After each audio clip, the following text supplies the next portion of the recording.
everyone, myself Shweta Gohil and welcome to the session of Microwave and Radar Engineering.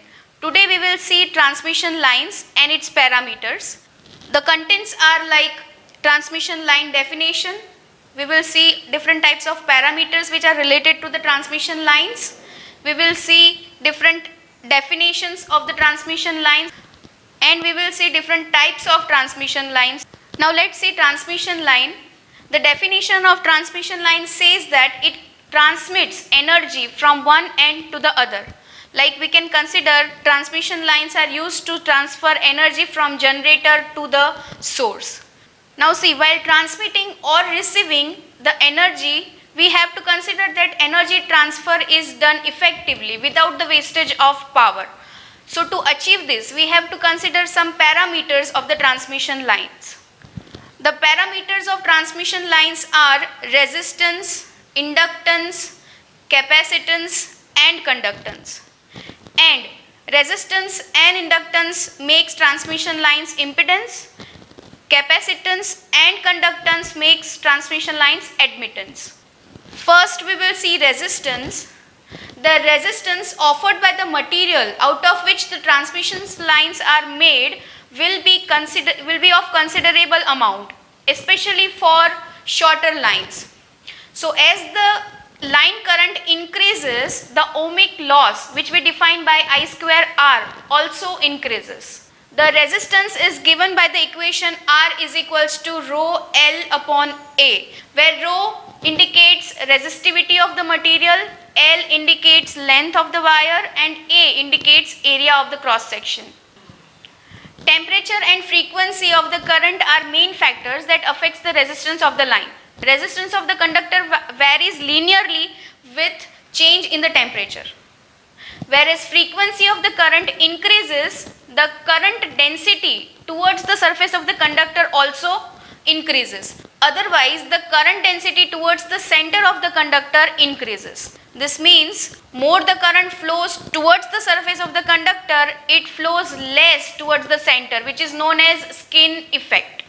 Now second parameter we will see is inductance. In AC transmission line, current flows sinusoidally.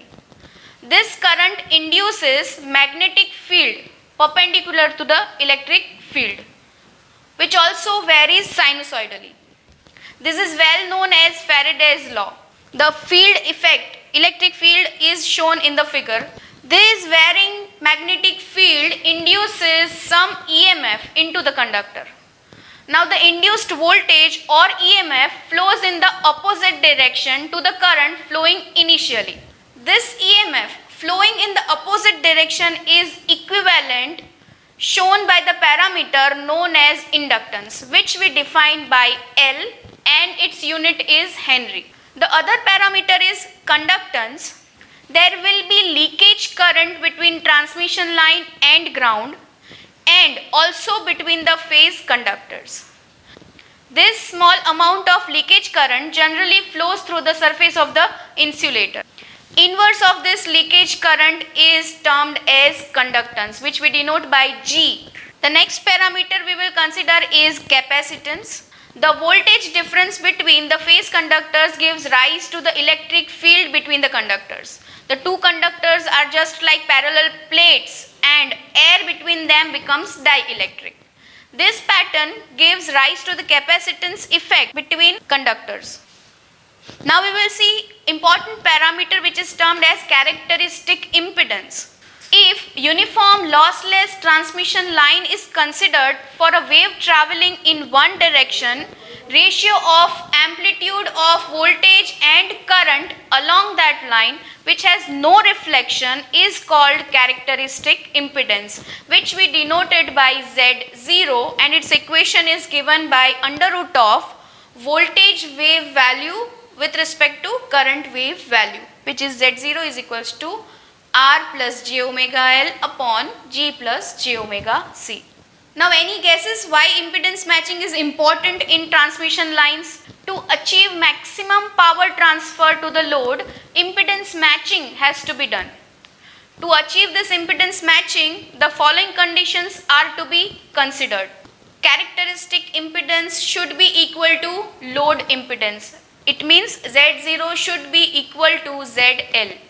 Now we will see some of the definitions related to the transmission line's reflection coefficient. This parameter expresses the amount of reflected energy due to impedance mismatch in the transmission line, which we known as reflection coefficient. It is defined as ratio of reflected voltage to the incident voltage at the load terminals. The ratio of maximum voltage to the minimum voltage in standing wave can be defined as VSWR. The larger the impedance mismatch, the higher will be the amplitude of standing wave. Therefore, if the impedance mismatch is perfectly matched, then Vmax is equals to Vmin, which gives us VSWR as unity. Efficiency of transmission line is defined as ratio of output power to the input power.